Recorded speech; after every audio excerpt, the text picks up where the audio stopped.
দীর্ঘদিন ধরে সংস্কারের অভাবে বেহাল দশায় বাগেরহাট পৌরসভার বেশিরভাগ সড়ক। খানাখন্দে ভরা এসব সড়কে প্রতিনিয়তই ঘটছে ছোট বড় দুর্ঘটনা।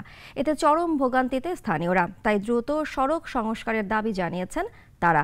বাগেরহাট প্রতিনিধি তাহসিনুল বাকি ফাহিমের রিপোর্ট, জানাচ্ছেন মুনিয়া জুথি। খানাখন্দে ভরে গেছে বাগেরহাট পৌরসভার বেশিরভাগ রাস্তা। কোথাও কোথাও ঢেউ খেলানো রাস্তা হয় বাড়ছে দুর্ঘটনা।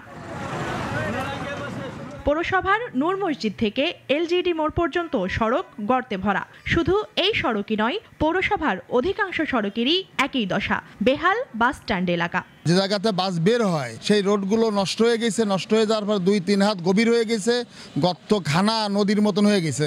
এই রাস্তাটা 15 বছর ধরে এই অবস্থা, কেউ সারে না, কেউ আর না। এই একবার ইট দেয়, একবার পানি দেয়, অটোর চাকা ডাইবে যায়, উল্টি খায়। স্কুল কলেজে ছেলেমেয়েরা ভালো করে যাত্রী পাতিছে না। অনেক সময় দেখা যায় যে বর্ষা পড়লে যে কাদা উপরে ছিটে ছিটে আসে। এসব সড়কে প্রতিদিনের চলাচলে ভোগান্তির শিকার হচ্ছেন স্থানীয়রা। বাগেরহাট রাস্তাঘাট, পৌরসভার রাস্তাঘাট জম্মের খারাপ। আমি দীর্ঘদিন রিক্সা চালাইতে। এই রাস্তাটা খুবই খারাপ, রাস্তাটা একেবারে ভাঙ্গা চূড়া, রাস্তাটা ঢেউ খাইতে খাইতে গাড়ি চলতে আছে। ক্যামেরার সামনে এ বিষয়ে কথা বলতে চাননি পৌর মেয়র, তবে জেলা প্রশাসক জানিয়েছেন সড়ক সংস্কারের কথা। আমরা আশা করি যে আমাদের পৌরসভার যিনি মেয়র মহোদয় আছেন তিনিও এই বিষয়টি জানেন, তারও নলেজে আছে, তিনি চেষ্টা করবেন।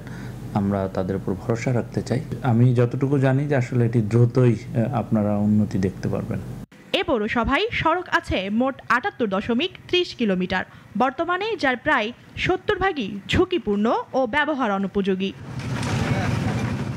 মুনিয়া জুথি, নাগরিক।